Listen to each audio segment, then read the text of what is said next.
Bulletin का बाकायदा आगाज करते हैं। सबसे पहले रुख करते हैं अकबरी मंडी का। सरकारी रेट के बरक्स दालों की फरोख्त धड़ल्ले से जारी।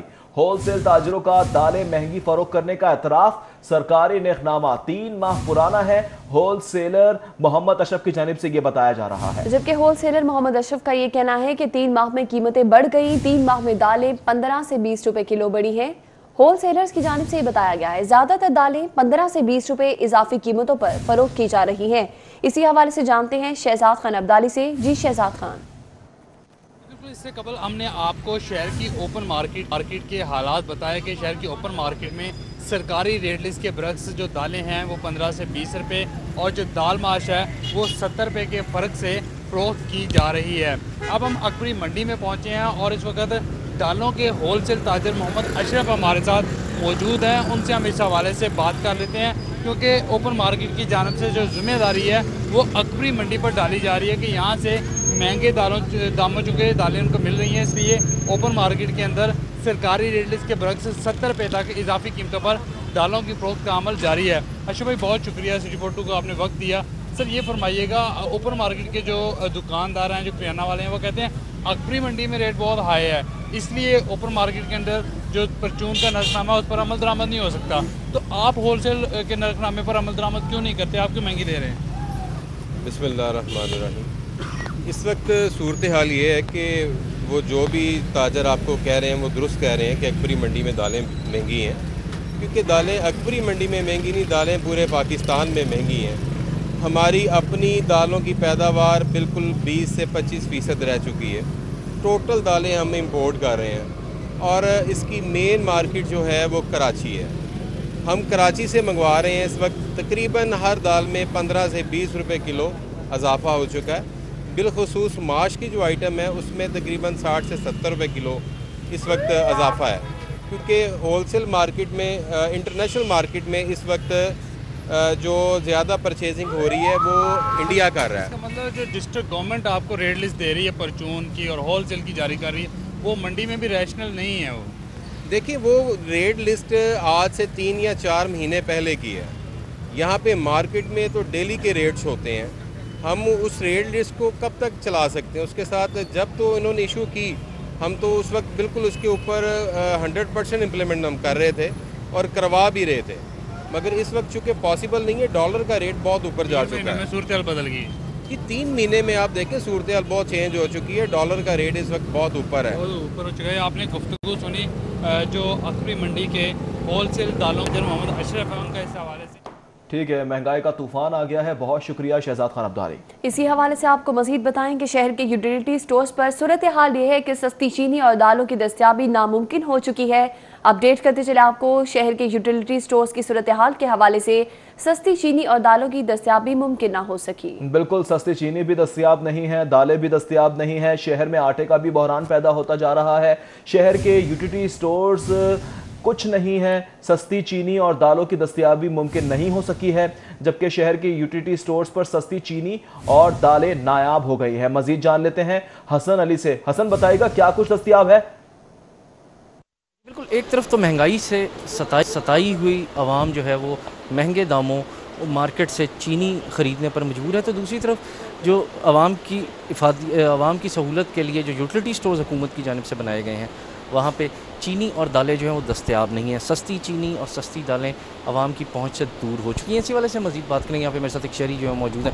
ये बताइएगा कि आप आते हैं यूटिलिटी स्टोर पे, चीनी दस्तयाब नहीं है, दालें नहीं मिलती। जी जी, चीनी की प्रॉब्लम हो रही है बस, और दालें भी हैं, गेहूँ भी है, तो चीनी की बड़ी टेंशन हो रही है।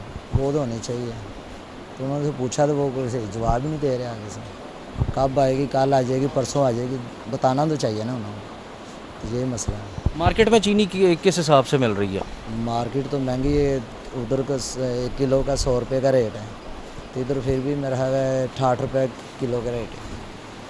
तो लिहाजा इनकी स्टोर है माशाल्लाह, सही कारोबार है, तो चीनी तो होनी चाहिए ना। जैसे कि मेरे साथ यहाँ पे एक शहरी जो है मौजूद थे, उनका ये कहना था कि मार्केट में चीनी जो है वो 100 रुपये फ़ी किलो तक फ़रोख्त की जा रही है। तो हुकूमत को चाहिए कि वो सस्ते दामों यूटिलिटी स्टोर्स पर चीनी और दालों की फराहमी को हर सूरत में यकीनी बनाएं, ताकि आम शहरियों को, अरफीन को सस्ते दामों अशिया ज़रूरियात। जी बहुत शुक्रिया हसन अली। जबकि ओपन मार्केट में अशिया की कीमतें सुनकर लाहौरियों के सर चकराने लगे हैं। हो चिकन हो 247 रुपये, मछली हो 220 से 300 रुपये फी किलो में बिक रही है। आलू भी 60, बैंगन 30 रुपये, कद्दू 50, मेथी 110 रुपये, लीमू 60 रुपये किलो तक फरोख्त हो रहे हैं। किसी भी दुकानदार ने सरकारी रेट लिस्ट आवेजा नहीं की है। अशिया की मनमानी कीमतों पर सरेआम फरोख्त जारी है।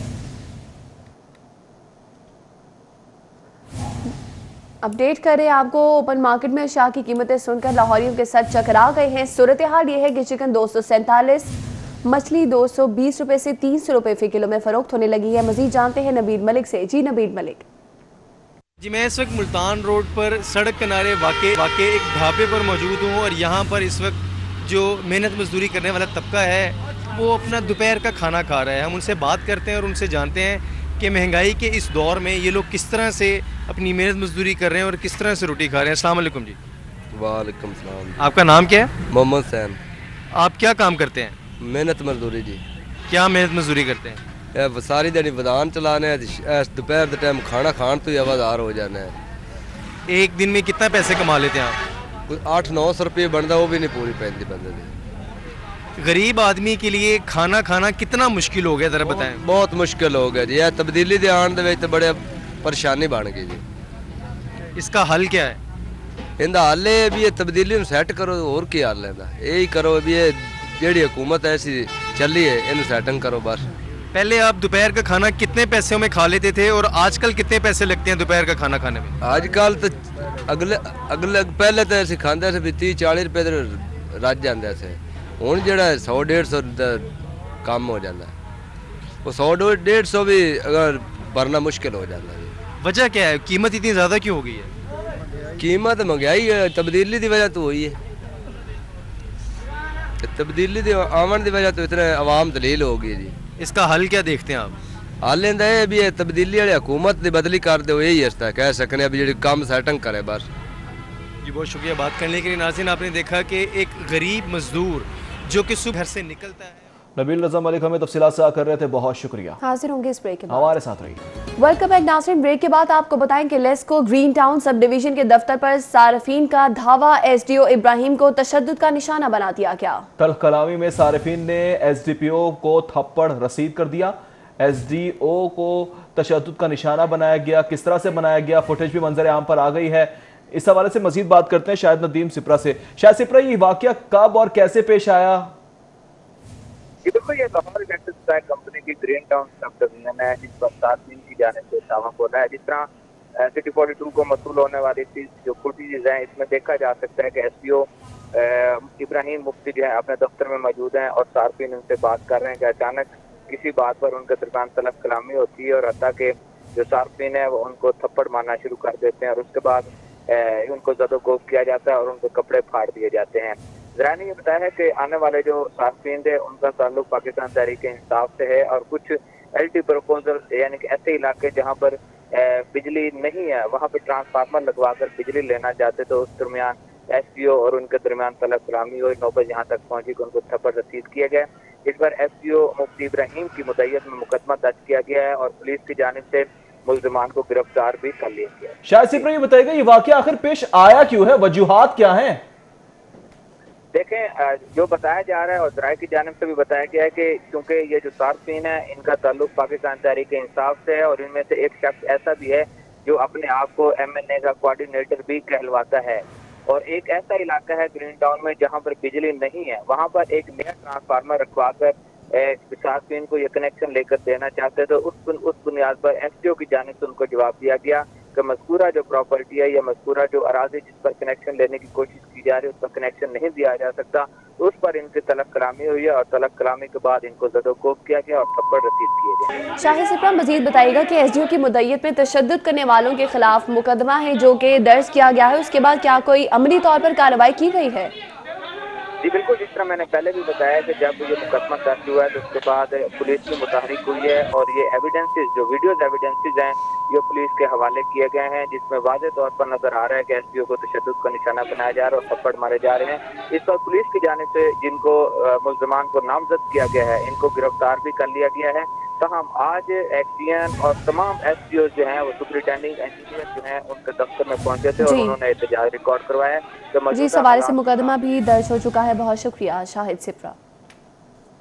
नायब सदर मुस्लिम लीग नून मरियम नवाज मुस्लिम लीग नून सेक्रेटेरिएट मॉडल टाउन पहुंच गई हैं, जबकि नायब सदर मुस्लिम लीग नून मरियम नवाज मुस्लिम लीग नून सेक्रेटेरिएट मॉडल टाउन पहुंच गई हैं। इजलास की सदारत करेंगी कारकुनान के मरियम नवाज के हक पे इस मौका पर नारेबाजी, जिसके मनाजिर अपनी टेलीविजन स्क्रीन पर आप देख रहे हैं। नायब सदर मुस्लिम लीग नून मरियम नवाज मुस्लिम लीग नून सेक्रेटेरिएट मॉडल टाउन पहुंच चुकी हैं और इस मौका पर आपको अपडेट करें कि इजलास का इनेकाद किया गया है, जिसकी सदारत मरियम नवाज करेंगी और इस मौका पर कारकुनान की जानिब से मरियम नवाज के हक में और नून लीग के हक में नारेबाजी की गई। मरियम नवाज मॉडल टाउन में इजलास की सदारत करेंगी कारकुनान की, मरियम नवाज के हक में इस मौका पर नारेबाजी की गई। नायब सदर मुस्लिम लीग नून मरियम नवाज मॉडल टाउन पहुंच गई हैं, जबकि आपको बता रहे हैं कि नायब सदर मुस्लिम लीग नून जब पहुंची तो उनके हक में नारेबाजी भी की गई कारकुनान की जानिब से। कारकुनों की मरियम नवाज के हक में नारेबाजी की गई है, जिसके मनाजिर भी आपको हम दिखा रहे हैं। नायब सदर मुस्लिम लीग नून मरियम नवाज मुस्लिम लीग नून सेक्रेटेरिएट मॉडल टाउन पहुंच गई।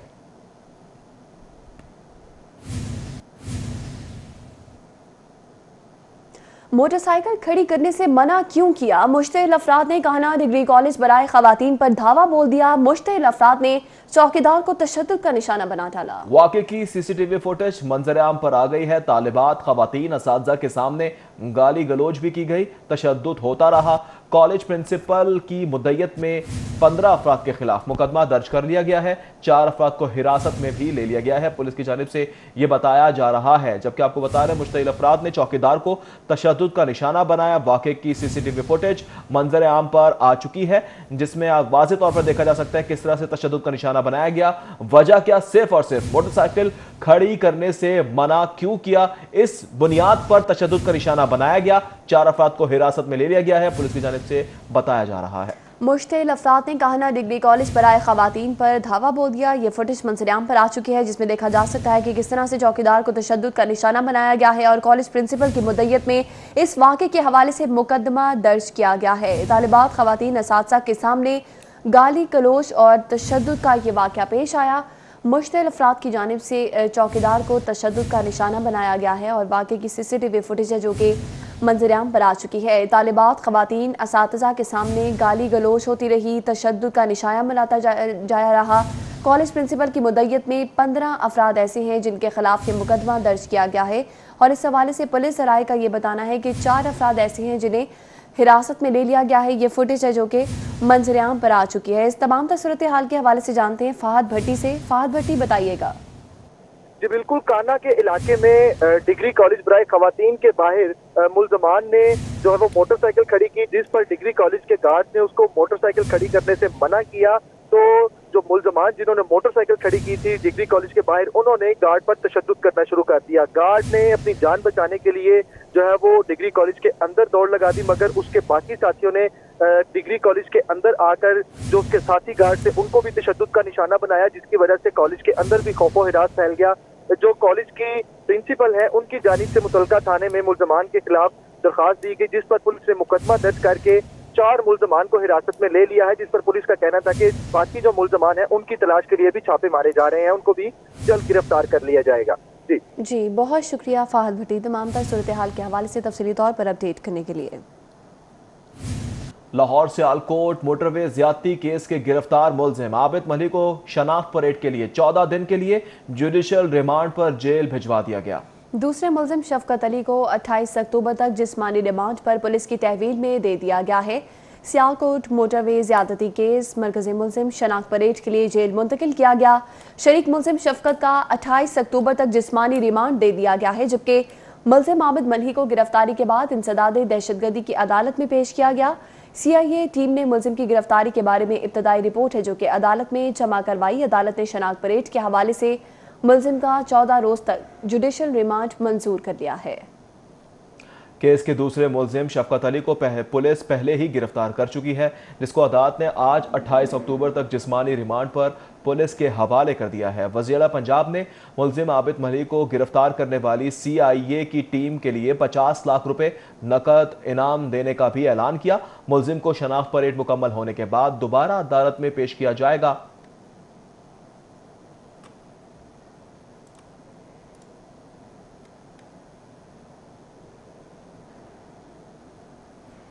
जबकि आईजी पंजाब का कहना है कि आबिद मलिक की गिरफ्तारी के लिए 9 टीमें तश्कील दी। आबिद मलिक गिरफ्तारी से बचने के लिए मकामात बदलता रहा है। आबिद मलिक फोर्ट अब्बास, चनियोट, मांगा मंडी, दीगर अजला में गया। आईजी की जानिब से यह भी कहा गया है कि हमने एक मुलजिम की गिरफ्तारी चंद दिनों में कर ली थी, जबकि बाला मिस्त्री ने उसे इत्तला दी कि उसकी तस्वीर टीवी पर चल चुकी है। आईजी पंजाब इनाम गनी की जानिब से इस मौका पर मजीद क्या कहा गया ये आपको दिखाते हैं।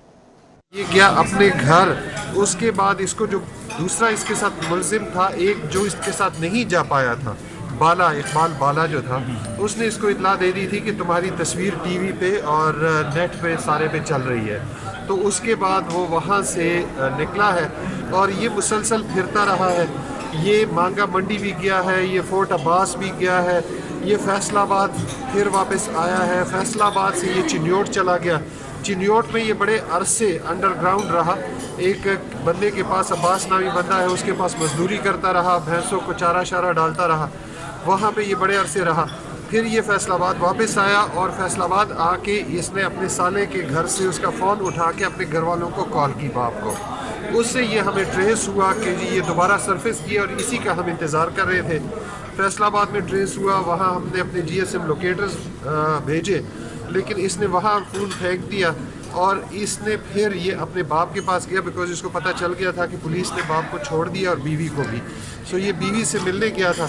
वहाँ जब ये दीवार फांद के गया तो पहले से ही हमारी टीम वहाँ पे मौजूद थी। हम जिस चीज़ पे बैंक कर रहे थे कि हम थोड़े से खामोश होंगे, मीडिया थोड़ा खामोश होगा, ये सर्विस करेगा, ये अपने घर वालों के पास आने की कोशिश करेगा और अल्टीमेटली। खबर देंगे आपको हाई कोर्ट से, जहां पर आईजी पंजाब और CCPO लाहौर की तैनातियों के खिलाफ केस की समाअत हुई। CCPO लाहौर और एस्टेब्लिशमेंट डिवीजन ने जवाब जमा करवा दिया है, जबकि इस मौके पर CCPO उमर शेख ने कहा कि मेरी तकर्री मुतालिका हुक्काम ने की है, मेरा इस तकर्री के हवाले से कोई रोल नहीं है। मजीद तफसीलात हम जानेंगे मलिक अशरफ से। मलिक अशरफ बताइएगा। जी, chief justice Lahore high court justice Mohammad Qasim Khan की अदालत में साबक IG शहब दस्तगीर और CCPO उमर शेख की तकर्री के हवाले से दरखास्त पर समाअत हुई है और एडिशनल एडवोकेट जनरल पंजाब ने अदालत को आगाह किया कि एस्टेब्लिशमेंट डिवीजन और CCPO का जवाब आ चुका है। CCPO के जवाब में कहा गया है कि उनकी तैनाती जो है वो अफसरान बाला ने की है और हिमायत के मुताबिक की गई है और उनका इससे तैनाती से कोई तल्लुक नहीं है। जबकि एस्टेब्लिशमेंट की जानिब से जो जवाब जमा करवाया गया उसमें कहा गया है कि हुकूमत की जानिब से 3 नाम आए थे, जिनमें से शहब दस्तगीर का नाम बतौर IG उनकी जो मौजूदा IG है इनकी तकर्री की गई है। मजीद अदालत में जो दरखास्त गुजार मलिक अहमद खान हैं, जो नून लीग के MP हैं, उन्होंने अदालत से गैर मखसूस माफ़ी मांगी और उनका ये कहना था कि उनके नाम के साथ ब्रिस्टर का लफ्ज़ गलती से लिखा गया था, जिस पर वो अदालत से गैर मखसूस माफ़ी मांगते हैं, जिस पर अदालत ने केस की समाअत मुलतवी करते हुए दीगर फरीकैन को जवाब जमा करवाने के लिए मजीद मोहलत दे दी। जी ठीक है, मलिक अशरफ हमारे साथ ही मौजूद रहिएगा। जायदाद की खातिर भाई को कत्ल करने पर सजाए मौत पाने वाला कैदी बरी हो गया। सुप्रीम कोर्ट ने अदम सबूत पर मुलजिम नसीर को 12 साल बाद बरी कर दिया। कातिल मकतूल के वालिद के बयानात में तजाद पर मुलजिम को बरी किया गया है। मजीद जानते हैं मलिक अशरफ से। जी मलिक अशरफ। जी बिल्कुल, आज लाहौर हाई कोर्ट ने सगे भाई को कत्ल करने वाले जो मुलजम है उनकी सजाए मौत के खिलाफ ये अपील मंजूर कर ली है और मुलजम को बरी करने का हुक्म दिया है। सुप्रीम कोर्ट लाहौर DC में जस्टिस मंजूर अहमद मलिक की सरबराही में 3 रुकनी बेंच ने इस केस की समाअत की, जहां पे अदालत को additional prosecutor general Punjab Khurram Khan ने अदालत को आगाह किया कि मुलजम जो है नसीर अहमद, इसने अपने सगे भाई नज़ीर अहमद को जायदाद की खातर कत्ल किया था और इस मुकदमे का जो मुद्दई है वो समी अहमद है और उसने थाना बसीरपुर में जिला उकाड़ा में 31 मई 2008 को मुकदमा दर्ज करवाया था। मजीद उसका ये भी कहना है कि सेशन कोर्ट ने मुलजम जो है उसको सजाए मौत दी थी, जबकि हाई कोर्ट जो है उसने सजाए मौत को उम्र कैद में तब्दील कर दिया था। अदालत में सरकारी वकील ने मजीद कहा कि पुलिस तफ्तीश में मुलजम कसूरवार है और उसे मैट के मुताबिक सजा दी गई है। अदालत ने वकील सिपाही का ये कहना था कि मुलजम जो मुद्दई मुकदमा है वो मकतूल और कातिल दोनों का बाप है और उसने ट्रायल कोर्ट में जाके बयान दिया था कि वो ना सिर्फ उसके बेटे ने कत्ल किया है बल्कि उसके साथ एक और भी शीख मुलजम अला यार भी था। इसी बुनियाद पे इसकी उम्र कैद की सजा उसको उम्र कैद में हाईकोर्ट ने तब्दील किया था। बहुत शुक्रिया मलिक अशरफ। डिप्टी कमिश्नर लाहौर मुदस्सिर रियाज मलिक ने ज़ख़ीरा अंदोज़ों और महंगाई माफिया के खिलाफ कमर कस ली। मुसलसल दूसरे रोज़ भी शहर के मुख्तलिफ सुपर स्टोर्स के हंगामी दौरे किए गए। इसी हवाले से जानते हैं राव दिलशाद हुसैन से। जी राव दिलशाद। बिल्कुल जी, आज मुसलसल दूसरा रोज़ है और डिप्टी कमिश्नर लाहौर मुदस्सिर रियाज मलिक आटा और चीनी समेत अशिया खरोनोश की कीमतें चेक करने के लिए मुतारिक हैं। मुख्तलिफ स्टोर्स का, सुपर स्टोर्स और गली मोहल्ले के स्टोर्स का भी जो है वो जायज़ा लिया है। आपको ये बताएँ कि कल की निस्बत आज जो सूरत हाल है वो उसको कुछ बेहतर कहा जा सकता है, क्योंकि आज स्टोर्स पर कम से कम आटा और चीनी नज़र ज़रूर आए हैं। वेट मेजर्स के हवाले से भी इकदाम किए गए हैं और अहकाम जारी किए गए हैं। इसी पर हम बात भी करते हैं डिप्टी कमिश्नर लाहौर से। डिसा बताएंगे अब सूरत हाल इसको आइडियल नहीं कहा जा सकता, आइडियल सूरत हाल कैसे हो सकती है कि हर जगह पर सरकारी निर्खनामे के मुताबिक आटा, चीनी और अशिया खुरनोश मौजूद हो? देखिए, आपको जैसे इल्म है कि आज सूरत हाल कुछ इम्प्रूव हुई है। इंशाल्लाह अगले 2-1 दिन में मज़ीद इम्प्रूव हो जाएगी। आटा जो है वो मौजूद होगा। हमने कल उस पर बेपना एक्शंस किए हैं। तकरीबन हमने 1000 इंस्पेक्शंस किए हैं हमारे ऑफिसर्स ने मिला के, मुख्तलिफ मिलों के अलावा शॉप्स की भी और रिटेलर्स की भी। हमने तकरीबन 2000 से ज़्यादा जो आटे की बोरी है उसको पकड़ा है, कॉन्फिस्केट किया है। वो आज हम 860 रुपए के लिहाज से उसको बेचेंगे, आम गरीब आदमी को बेचेंगे ट्रैकिंग करके। मैं अभी उधर भी जा रहा हूँ। इसके साथ साथ जुर्माना कल हमने 5 लाख करीब जुर्माना किया है। और इस तरीके से ये कल जो हमने एक्शंस किए हैं और 2 मिलों को शो कॉज दिया, 2 मिलें सील की हैं, उसकी वजह से ये फ़र्क पड़ा है। सूरत हाल बेहतर हुई है। लेकिन ऑब्वियसली 10 किलो और 20 किलो हमारा टारगेट है फ़िलहाल। उसका जो गवर्नमेंट का रेट है उसको इंश्योर करना, वो इंशाल्लाह हम इंश्योर करेंगे। अभी आपने देखा यहाँ पर आटा अवेलेबल था, तो अभी और कुछ शॉप्स देखेंगे, उन इलाकों में जाएंगे जहाँ पर छोटी दुकानें हैं, वहाँ पर भी चेक करेंगे। ठीक है। अच्छा सर, दूसरा सवाल मेरा ये है कि पंजाब म्यूनसिपल सर्विसेज प्रोग्राम की जो स्कीम्स हैं उसमें लाहौर की जो कारकर्दगी है वो 36वें नंबर पर, लाहौर यानी 36 अजला में 36वें नंबर पर बड़ी मायूस कुन कारकर्दगी है। इसके हवाले से क्या स्ट्रेटजी अब अपनाएंगे? देखिए, कॉरपोरेशन उस पर काम कर रही है। नए अभी CCU आ गए हैं, वो उस पर काम कर रहे हैं। उनकी एक मीटिंग भी कंसर्न्ड हल्के के लोगों से भी हो गई है। सो हमें उम्मीद है कि इंशाल्लाह जल्द वो चल पड़ेगा और वो जो 36वां नंबर है ये ऊपर आ जाएगा। जी, आपने गुफ्तगू सुनी, 36वां नंबर भी इम्प्रूव होगा। ताम आपको बताए डिप्टी कमिश्नर लाहौर जल्द इम्प्रूवमेंट आएगी। राव दिलशाद, बहुत शुक्रिया। नायब सदर पाकिस्तान मुस्लिम लीग नून मरीम नवाज शरीफ से वोट को इज्जत-ओ पासबान बनने वाले PP 162 के कारकुनान के वफ्द की मॉडल टाउन सेक्रेटेरिएट में मुलाकात। नायब सदर पाकिस्तान मुस्लिम लीग नून मरीम नवाज शरीफ से वोट को इज्जत दो पासबान बनने वाले PP 162 के कारकुनान के वफ्द की मॉडल टाउन सेक्रेटेरिएट में मुलाकात हुई है। मुलाकात के मनाजिर भी आपको हम दिखा रहे हैं। आप देख सकते हैं बड़ी तादाद में कारकुनान इस मौके पर मौजूद हैं और नारेबाजी भी कर रहे हैं। नायब सदर पाकिस्तान मुस्लिम लीग नून मरीम नवाज शरीफ से मुलाकात के लिए पहुंचे। हाजिर होंगे ब्रेक के बाद। हमारे साथ ब्रिटिश एयरवेज की पहली बराह रास्त परवाज 200 से जायद अफराद को लेकर लंदन से लाहौर पहुंच गई है। लंदन से लाहौर के लिए बराह रास्त परवाजों का आगाज हो गया। ब्रिटिश एयरवेज की पहली परवाज BA 259 लंदन से लाहौर पहुंच गई। परवाज में 194 मुसाफिर जबकि 22 क्रू मेंबर समेत दीगर ऑफिशियल्स लाहौर पहुंचे। Airport manager Mirza Akhtar Baig, deputy airport manager Anwar Zia, DTM Iftikhar Jan ने मुसाफिरों का इस्तकबाल किया। ब्रिटिश एयरवेज को हफ्तावार 4 परवाजों की इजाजत दी गई है। लाहौर पहुंचने वाले मुसाफिर बराह रास्त परवाजें शुरू होने पर खुश दिखाई दिए और इस फैसले को खुशाइन करार दिया। बहुत अच्छा है, ये तो बहुत सही हुआ। पहले आते थे डायरेक्टली, जैसे PA नहीं चल रही है, तो अभी जैसे ये डायरेक्ट फ्लाइट आई है तो इस पर माशाल्लाह काफी अच्छा एक्सपीरियंस रहा है। इस मौका पर ब्रिटिश एयरवेज के सीनियर वाइस प्रेसिडेंट भी लाहौर पहुंचे और एयरपोर्ट पर मौजूद सिविल एविएशन अथॉरिटी के अफसरान से मुलाकात की। ब्रिटिश एयर के वाइस प्रेसिडेंट ने पाकिस्तानी हुकूमत और सिविल एविएशन अथॉरिटी का शुक्रिया अदा किया। लाहौर से पहली परवाज कल सुबह 8 बजे लंदन रवाना होगी। साथी रिपोर्टर हसन खालिद के हमरा सईद अहमद सईद, सिटी 42। वापस आएंगे ब्रेक के बाद।